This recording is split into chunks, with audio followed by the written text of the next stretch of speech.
there, and welcome to the second episode of the Uruguay Coronavirus Chronicle. So today we were asked, is it true that over 65s have mandatory quarantine in Uruguay? So looking around, I couldn't find anything written, and I was wondering why. I called a doctor relative of mine and asked him why that would be, and he said, well, that's because at the moment what Uruguay is doing is practicing a voluntary preventative quarantine based on solidarity.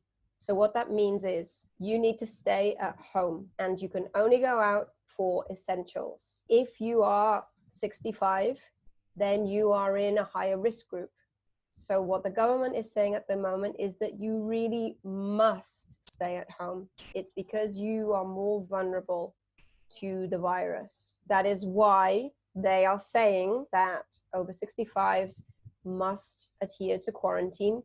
But they do realize that older people, the same as everybody else, they may need to get shopping, they may need to get medicines.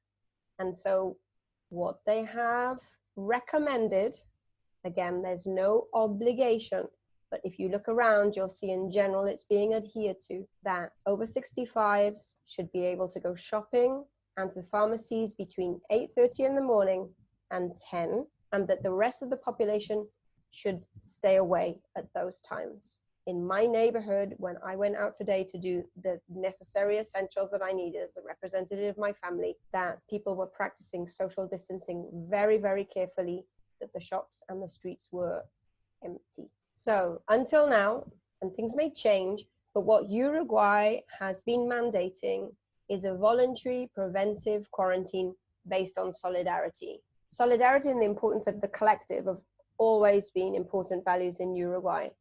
And I think that they were probably best demonstrated in one of the greatest survival stories of the 20th century, which was the Andes plane crash in 1972. What's really incredible is over the last couple of days, two of the survivors have been in the news again. Roberto Canessa, who was actually a 19-year-old medical student at the time that the plane went down, carrying him and his rugby squad as they were flying over the Andes to a match. Well, Roberto Canessa is now in the news once again.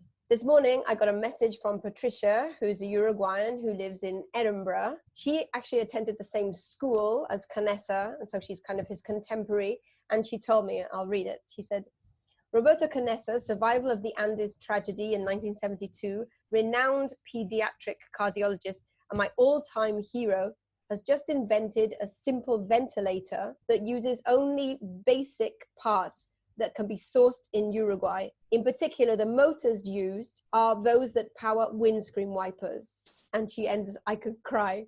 Isn't that brilliant? So I went to check it out. There's a website which is called Respirador Charrua, the Charruas being the indigenous tribe that the Uruguayans like to call themselves after. And there I found a video of the prototype, which is being put together with a team from Uruguay and overseas. Let's have a look at it. At the moment, they're looking for other motors readily available, like printer motors, but they overheat quickly. So they're looking at substituting them for short periods of time. In a situation where there are not going to be enough ventilators in Uruguay, and there's no place left in the world to buy them, I think that a lot of us have been hearing that, then the inventors say, it's clear we have to depend on ourselves. And when the chips are down, no one beats the Uruguayans. So see you tomorrow.